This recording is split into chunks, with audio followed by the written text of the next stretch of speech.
नमस्कार दोस्तों, स्वागत है आप सभी का ऑनलाइन फर्स्ट यूट्यूब चैनल पर। इस वीडियो में हम बात कर रहे हैं कई बड़ी और लेटेस्ट अपडेट के बारे में जो कि संबंधित है टीईटी अनिवार्यता को लेकर सुप्रीम कोर्ट के ऑर्डर के सटीक, सही और ऑथेंटिक विश्लेषण के बारे में। जैसा कि दोस्तों आप जानते हैं, किसी भर्ती संबंधित जैसे ही कोई नई और बड़ी जानकारी सामने निकल कर आती है तो सबसे पहले आप सभी को ऑनलाइन अडाफा स्टडी यूट्यूब चैनल के माध्यम से दे दी जाती है। इस वीडियो में हम बात करेंगे टीईटी अनिवार्यता के बारे में।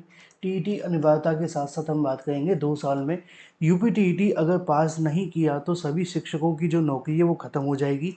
साथ ही साथ अगर बात की जाए 41,000 नई जूनियर शिक्षक भर्ती को लेकर रास्ता साफ के बारे में, बीएड छात्रों के लिए पदों के बढ़ाए जाने को लेकर, साथ ही साथ यूपी टीईटी की अगर बात की जाए 6 to 8 के छात्र जो पास हैं वही आवेदन कर सकेगी। डिटेल में हम बात करते हैं। चैनल को सब्सक्राइब करके बेल आइकन को दबा लें और वीडियो को लाइक कर दें जिससे कि आपको रियल ऑथेंटिक जानकारी ऑनलाइन अडाफा स्टडी यूट्यूब चैनल के माध्यम से मिलती रहे। सीधे शुरुआत करते हैं मुद्दे की और बड़ी अपडेट के साथ। सबसे पहली जो अपडेट आप सभी के सामने देखने के लिए मिलती है वो है आप सभी के लिए टीईटी अनिवार्यता को लेकर सुप्रीम कोर्ट के ऑर्डर के बारे में। अब आप में से बहुत सारे ऐसे अभ्यर्थी होंगे जो कि इस ऑर्डर के बारे में जानना चाहते होंगे, लेकिन बहुत सारे अभ्यर्थियों को मैंने एक वीडियो के माध्यम से कल बताया था और उसमें कुछ लाइनों में आपको समझाया था, लेकिन उस समय तक ये ऑर्डर नहीं आया था। अब ये ऑर्डर आ गया है तो ऑर्डर आने के बाद में बहुत सारी जो चीज़ें वो आप सभी को इसके बारे में पता चलेंगी। सबसे पहले मैं आप सभी को समझाने की अगर कोशिश करूं तो ये जो मामला है वो टीईटी अनिवार्यता को लेकर है। टीईटी अनिवार्यता को लेकर मतलब क्या है? मतलब ये है कि 6 to 8 की भर्ती में टीईटी लागू होना चाहिए, ठीक है? उस मामले को लेकर ये ऑर्डर है। अब इस ऑर्डर में जो याचिका दाखिल की गई थी वो अंजुम इशात ए तालीम के ट्रस्ट के माध्यम से थी, ठीक है? अब ये जो अंजुम इशात ए तालीम है इसके बारे में आपको जानने की आवश्यकता नहीं है, क्योंकि ये जो मामला था वो शुरू हुआ था आप सभी के लिए अलग अलग राज्यों में से, ठीक है? जैसे कि बीएड का मामला था, राजस्थान में शुरू हुआ, फिर धीरे धीरे करके पूरे देश का बन गया। सेम ये मामला वैसा का वैसा ही है कि 6 to 8 में टीईटी लागू होना चाहिए। ये मामला शुरू हुआ था तेलंगाना, फिर उसके बाद महाराष्ट्र, तमिलनाडु, इसके अलावा होते हुए ये पूरे यूपी, बिहार, राजस्थान तक पहुंच गया, ठीक है? यानी कि पैन इंडिया का बन गया। अब ये जो आदेश है वो पैन इंडिया में लागू भी होगा। अब इसको आपको समझने के लिए थोड़ा सा नीचे आना पड़ेगा, ठीक है? यहाँ पे जो मामला रखा गया था वो सीधा सा ये, यहाँ पे आप देखेंगे ये जो याचिका दाखिल की गई थी उसमें सबसे मेन जो कैरेक्टर था वो ये था कि जो टीईटी है उसको लागू किया जाए। अब टीईटी किसमें? 6 to 8 की वैकेंसी, उसको किस नाम से जानते हैं? उच्च प्राथमिक जूनियर वैकेंसी, इसके अलावा और भी बहुत सारी बातें। अब उसी को लेकर यहाँ लिखा हुआ है कि जो टीईटी वो होना चाहिए, क्योंकि राइट टू एजुकेशन एक्ट 2009 के अनुसार टीईटी पूरे तरीके से मैंडेटरी क्वालिफिकेशन है शिक्षक बनने के लिए। अगर टीईटी नहीं है तो वो शिक्षक नहीं बन सकते हैं, ठीक है? इसके अलावा जब ये 28 जनवरी 2025 को इसकी लास्ट सुनवाई देखने के लिए मिली थी, उसके बाद में इस जजमेंट को रिजर्व कर लिया गया था, ठीक है? अब कल की तारीख में ये जो ऑर्डर है वो सुनाया गया है। अब इस ऑर्डर के अंदर सबसे ज़्यादा काम की कोई चीज़ है तो वो ये कि टीईटी को किस तरीके से लागू करना, टीईटी किन के लिए काम काम का है और किन के लिए काम का नहीं है, ठीक है? अब इस ऑर्डर में आपको स्टार्टिंग के जो पेज हैं वो कुछ काम के नहीं है। ज़्यादातर अगर मैं आपको बताने की कोशिश करूँ, इसमें 107 जो पेज हैं वो आपके काम के इसलिए नहीं है। उसमें सिर्फ ये बताया गया है कि जो 23/8/2010 का ऑर्डर है एनसीटीई का, जिसके आधार पर टीईटी पास करना अनिवार्य है, उसी को लेकर बहस की गई है ना? उसको लेकर बहस की। कभी बहस कर रही है उत्तर प्रदेश सरकार, कभी कर रही है राजस्थान की, तो कभी कर रही कोई और। बहुत सारे सुप्रीम कोर्ट के ऑर्डर, हाई कोर्ट के ऑर्डर भी इसमें लगे हुए हैं। वो इसलिए लगाए गए हैं जिससे कि इन मामलों को, अपने जो फैक्ट हैं उनको रखा जाए। तो अगर हम इनके 100 पेजों को थोड़ा सा स्किप कर दें तो आपको बस इतना समझना है कि उसमें से ये लिखा हुआ है कि जो अलग अलग ऑर्डर आप सभी के लिए समय समय पे आए जिसके आधार पर टीईटी लागू होना चाहिए।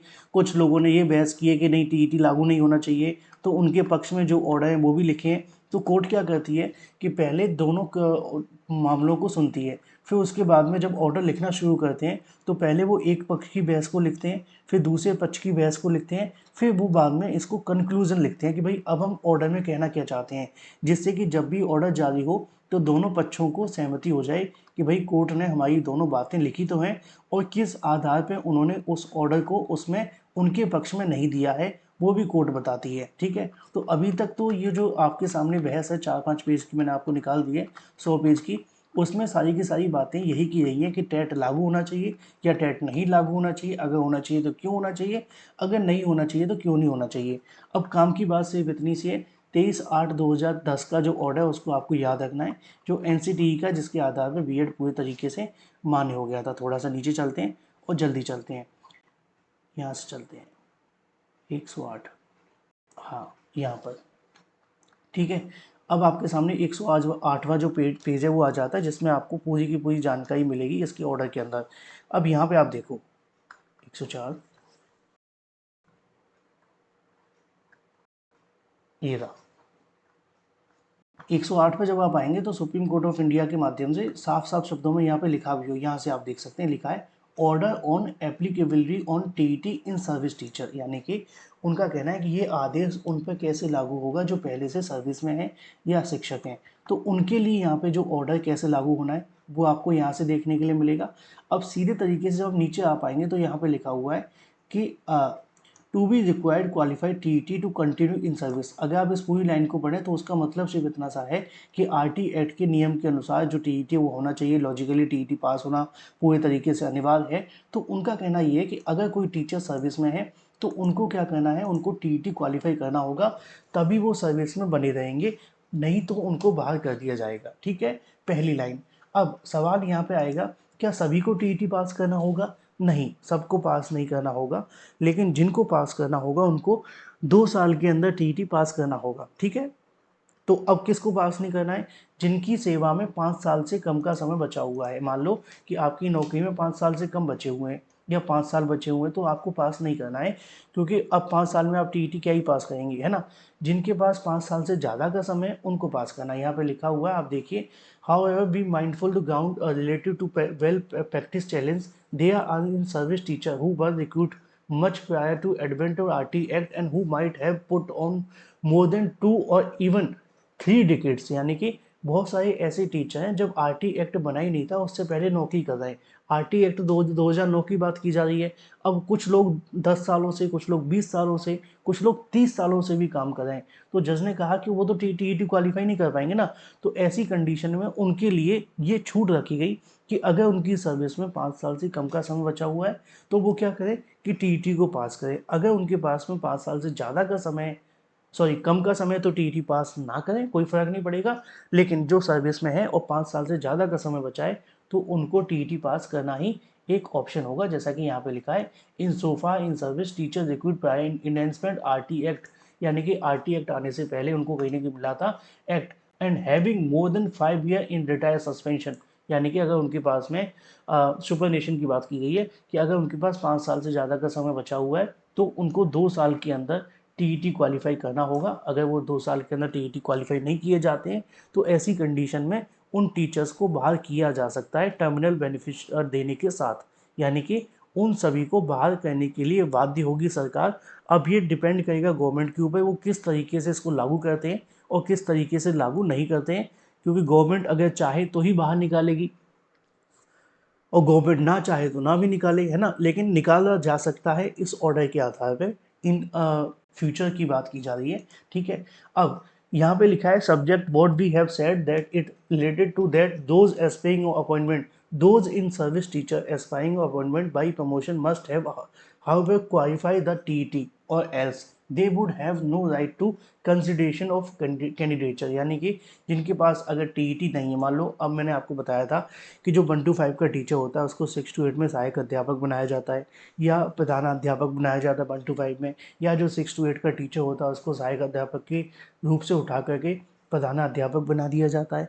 तो ऐसी कंडीशन में उनका कहना ये है कि उनके पास में टीईटी क्वालिफाई करना अनिवार्य होगा। चाहे अगर प्राइमरी में आप प्रिंसिपल बन रहे, हेडमास्टर बन रहे, तो आपके पास में टीईटी होना चाहिए प्राइमरी का।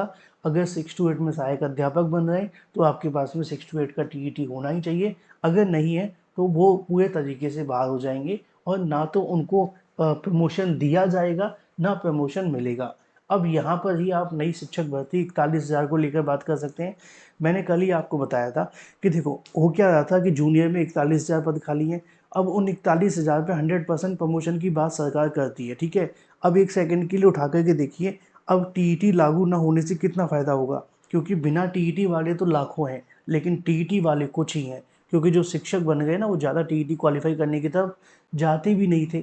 तो 6 to 8 का वैसे ही टफ होता है। तो बहुत सारे ऐसे टीचर्स थे जो 6 to 8 का टीईटी क्वालिफाई नहीं है। अब जब प्रमोशन की बात आएगी तो एक साथ में 41,000 पदों को नहीं भर पाएंगे, लेकिन वैसे भर जाते हैं, है ना। वैसे क्या होता कि अगर सडनली बिना टीईटी क्वालिफाई करने की बात कह दी जाती तो क्या होता कि बड़ी संख्या में जो टीचर हैं वो क्वालिफाई हो जाएंगे प्रमोशन के लिए। लेकिन टीईटी लागू होने से एक ऐसी कंडीशन लग गई कि जो पदों की संख्या है वो आप सभी के लिए 41,000 है, लेकिन वो बढ़ जाएगी। कैसे बढ़ जाएगी? क्योंकि मान लो कि 4 लाख टीचर हैं जो प्रमोशन चाहते हैं, है ना, लेकिन उसमें से 40,000 ऐसे हैं जो प्रमोशन के लिए टीईटी क्वालिफाई हैं, बाकी के 3,60,000 ही नहीं है। और ये सच है, बड़ी संख्या में ऐसे टीचर्स हैं जो टीईटी क्वालिफाई नहीं है और उनकी संख्या आप सभी के लिए बहुत ज़्यादा है, लेकिन टीईटी क्वालिफाई की संख्या बहुत कम है। तो ऐसा होने से एक कंडीशन लगा देने से ही बड़ी संख्या में जो टीचर बाहर हो गए प्रमोशन की दौड़ से। हाँ, प्रमोशन चाहते हैं तो टीईटी क्वालिफाई करो, ऐसा सुप्रीम कोर्ट ने पहले ही कह दिया है। आगे भी लिखा है, with the aforesaid modification impulse judgement order all the appeals related in the service teacher non minority school stand dispose और ऑल दी अबव, यानी कि किसी प्रकार की कोई भी याचिका है उन सभी को यहाँ पर डिस्पोज कर दिया जाता है और इन टर्म्स ऑफ ऑर्डर के आधार पर इस बात को लागू कर दिया गया है। अब एक बात आपको पूरे तरीके से समझ लेनी है टीईटी को लेकर, जैसा कि मैंने आपको समझाया। इस ऑर्डर का लबो-लुभाव ये है कि अगर आप शिक्षक बन गए हैं, ठीक है, अगर आपका ऑर्डर आने के बाद से आपकी सर्विस में अब से 5 साल का समय बचा हुआ है, ठीक है, तो ऐसी कंडीशन में आपको टीईटी पास करने की कोई आवश्यकता नहीं है, आप सेफ हैं।